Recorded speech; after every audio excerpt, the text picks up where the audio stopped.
Alguma vez sentiu que a matemática é uma montanha impossível de escalar? E se o problema não for a nossa capacidade, mas sim o mapa que andamos a usar? Hoje vamos explorar o método da progressão iterativa do Dr. José Carlos, uma abordagem que promete dar-nos as ferramentas certas para finalmente chegar ao topo. Ok, vamos começar diretos ao assunto. Olhem bem para esta equação. Dá um nó na cabeça, não dá? Sinceramente, mesmo para quem já se sente à vontade com matemática, isto parece um código secreto. O que é que estes símbolos significam? Por onde é que se começa? É exatamente esta sensação de paralisia que vamos analisar hoje. Mas a ideia central que vamos ver vira esta frustração de cabeça para baixo. A premissa é poderosa. A matemática não é um clube fechado para génios. É para quem aprende do jeito certo. E é esse jeito certo que vamos tentar desvendar. Mas, para entendermos esse jeito certo, primeiro temos que ser honestos sobre uma coisa. A dificuldade com a matemática não é uma falha pessoal. É uma luta que, nossa, quase toda a gente enfrenta. O autor da obra em que nos baseamos, o Dr. José Carlos, começa precisamente com uma mensagem de empatia. Eu te entendo. Aquela sensação de que a matemática não é para mim, de que é um bicho de 7 cabeças, é uma experiência partilhada por muita gente. Não é de todo uma falha individual.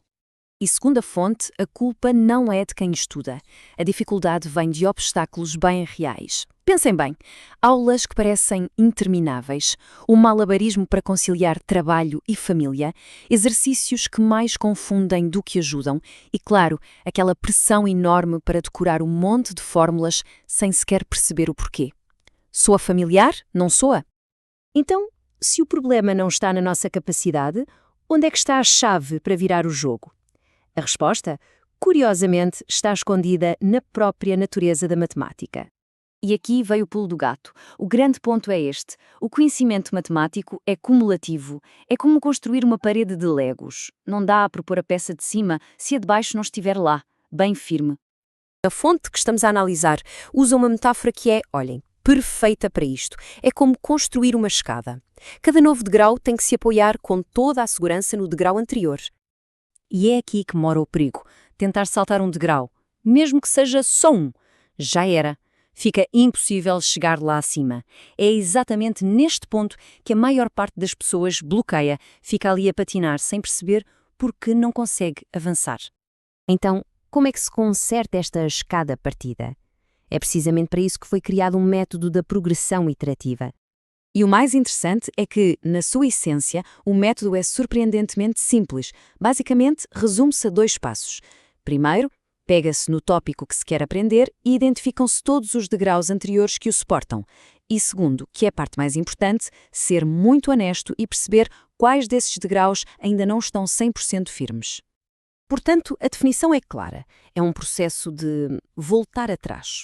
Simples. É identificar e revisitar os fundamentos sempre que surge uma dificuldade. A ideia é garantir que a base, o alicerce, seja absolutamente sólida antes de se construir algo novo por cima. Ok, a teoria é interessante, certo? Mas, e na prática? Como é que isto funciona na vida real? Vamos ver agora como transformar esta ideia numa ferramenta visual poderosa. Para ser bem concreto, vamos usar um exemplo prático do livro. Imaginemos que o nosso objetivo é aprender funções exponenciais, um tópico muito comum em testes e exames. E é aqui que a magia acontece, ao criar um diagrama do plano de estudo. Vejam só, o nosso objetivo final é função exponencial. Para chegar lá, precisamos dos pré-requisitos imediatos, como a definição de função ou as propriedades das potências. Mas, e aqui está o segredo, esses pré-requisitos, por sua vez, dependem de conceitos ainda mais fundamentais, como a noção de conjuntos ou as operações com números inteiros. Estamos literalmente a desenhar o nosso mapa. E com este diagrama na mão, a confusão desaparece. Ele funciona como um mapa, um verdadeiro GPS para o estudo. Fica super claro por onde começar e qual o percurso certo a seguir, passo a passo, para chegar ao objetivo de forma sólida. Porque, no fim de contas, aplicar este método faz muito mais do que ensinar matemática. Leva a uma mudança fundamental na nossa atitude perante ela. Lembram-se daquela equação do início? Sem o método é o caos. Com o método, transforma-se num plano. Passo 1. O que são estes símbolos? Uma pesquisa rápida mostra que são apenas operações inventadas, com as suas próprias regras.